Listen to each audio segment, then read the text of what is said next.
Aujourd'hui, nous sommes à CFM Radio, pas 47, CFM Radio, la radio de Casteljaloux, avec Aurélie Trévisan, la directrice de l'antenne, qui va nous parler un petit peu d'un problème qui va se poser dans toutes les radios locales de France, de Navarre et d'Outre-mer, suite à la loi de finances qui vient d'être pondue depuis il y a quelques jours, quoi. Donc, Aurélie Trévisan, explique-nous un petit peu le problème qui se pose et les dangers que cela représente.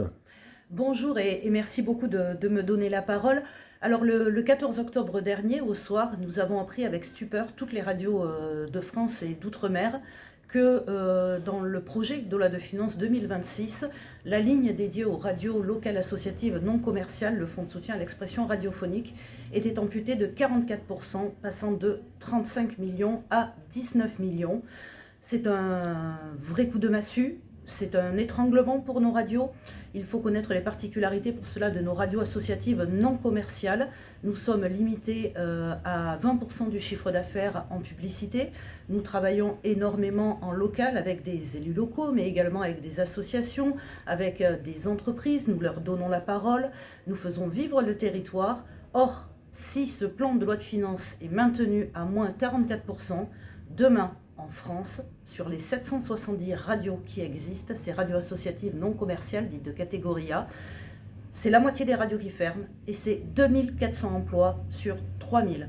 Pour vous représenter, on parle beaucoup en ce moment, parce que c'est une vraie catastrophe, de la fermeture de l'usine Tesser, 200 emplois à moins. Imaginez-vous, c'est 10 usines Tesser qui ferment. Alors on ne le verra pas de la même façon, puisque ce sont des emplois disséminés sur le territoire français, mais ce seront quand même 2400 personnes qui perdront leur emploi. Il faut savoir que derrière ces chiffres, ce sont des voix locales qui risquent de disparaître, des territoires entiers qui perdront leur radio de proximité, qui seront réduits au silence, puisque c'est bien ça dont il est question de silence. Si ce PLF continue, des territoires comme le Lot-et-Garonne, par exemple, je prends l'exemple du Lot-et-Garonne, pourraient perdre une radio sur 3 au minimum. Et dans les radios restantes, il y aura également des licenciements. Aujourd'hui, ce que l'on demande, c'est que ce PLF soit maintenu au niveau de 2025, c'est-à-dire 35 millions d'euros.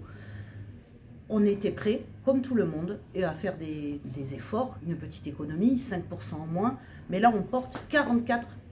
C'est énorme, ce n'est jamais arrivé en France.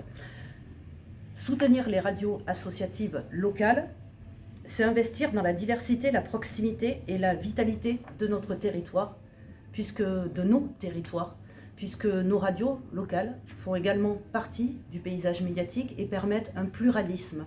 À l'heure où les médias sont de plus en plus concentrés dans les mains de grands groupes, il faut que cette diversité des médias continue en France.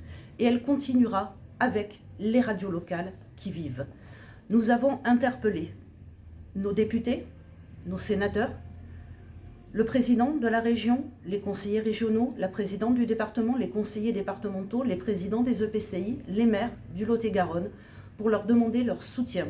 À ce jour, nous avons reçu le soutien des 2 sénateurs du Lot-et-Garonne, Michel Massé et Christine Bonfanti-Dossat, ainsi que de plusieurs maires du Lot-et-Garonne qui nous soutiennent. Nous demandons à nos députés de porter un amendement ou de soutenir un amendement visant à maintenir le FSER à hauteur de 35 millions d'euros dans le budget, à interpeller le gouvernement, en particulier le Premier ministre, le ministre du Budget et la ministre de la Culture sur les conséquences de cette décision.